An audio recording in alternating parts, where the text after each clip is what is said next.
So I don't really remember a time when Pastor Brian and Lynn weren't like family. People ask me about Pastor Brian and Lynn. They say, why do you go to youth group on Friday nights?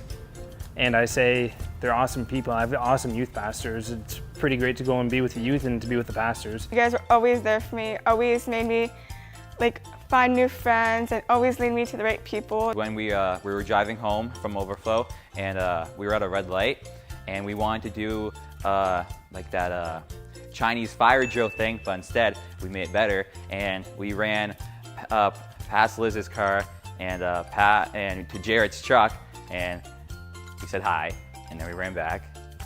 Yeah. And Pastor Brian did that and I was really surprised because I didn't even want to do it. Pastor Brian's a great guy. He's done a great job with youth over the years. He's like the father I never had.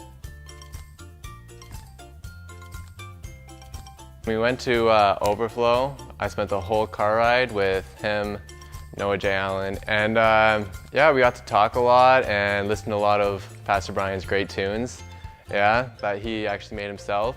Go PB, Rockstar. When Pastor Brian first came in, the first day he was in, I'm like, guitar solo, guitar solo. He didn't do it, and I was sad. But when he finally did, it was like 2 or 3 years later at summer camp. Pastor Brian jamming every year at summer camp. Pastor Brian wailing on his electric guitar. That was awesome.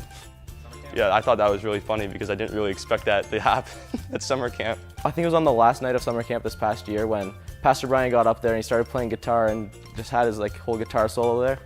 It was just really cool seeing that, and just seeing that a pastor was the one who was going up there and doing that and performing for all the kids. And it was just a really different experience for me seeing that, coming from a different denomination and different background. When he was blobbing, he went blobbing for the first time. Summer camp, when Pastor Brian got blobbed. I hope he's okay. I hope he gets up out of the water.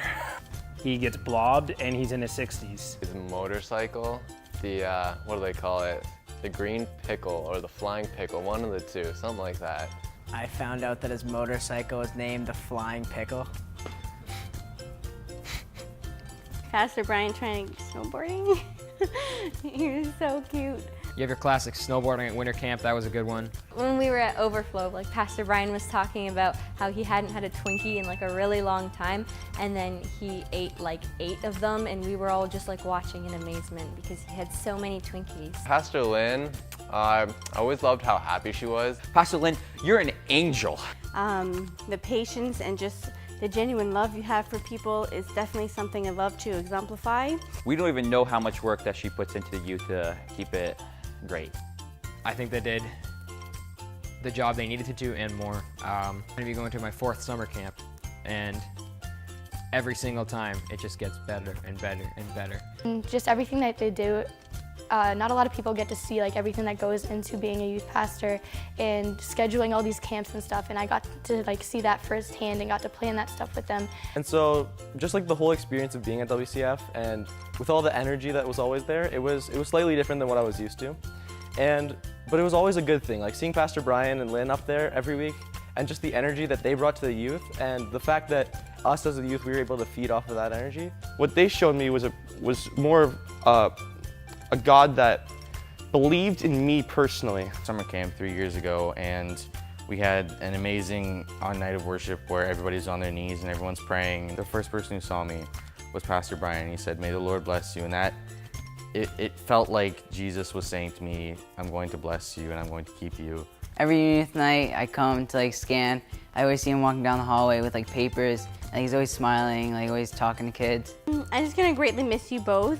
There's just nobody quite like the both of you. You've left a unique imprint on the youth that can't be replaced and is going to carry on to the next generation, so greatly admire you for that. Great job. Keep rocking on for sure, because you're great at it. You've made me really want to help out around the church, and you've given me a reason to serve God in more ways than one. That's something that you made me want to do just because of the example that you set. So thank you so much, Pastor Brian and Lynn. You're the best. But they were still there for me. They still comforted me on Fridays when I needed them, and it meant a lot to me what they did, and I just want to thank them a lot for being there for me.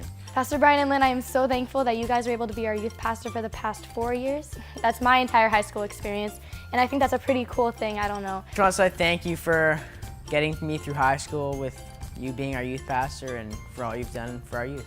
Thank you for all you've done. We love you. I'm gonna miss you both. You guys are family. And I hope to see you all very soon and hope to see you guys around. And I'm just gonna miss you guys. They're always going to be part of our church and part of our childhood and growing up. So I just want to thank you for that. But I don't feel like any of us will ever forget you. So I don't feel like you should ever feel like you should just forget this.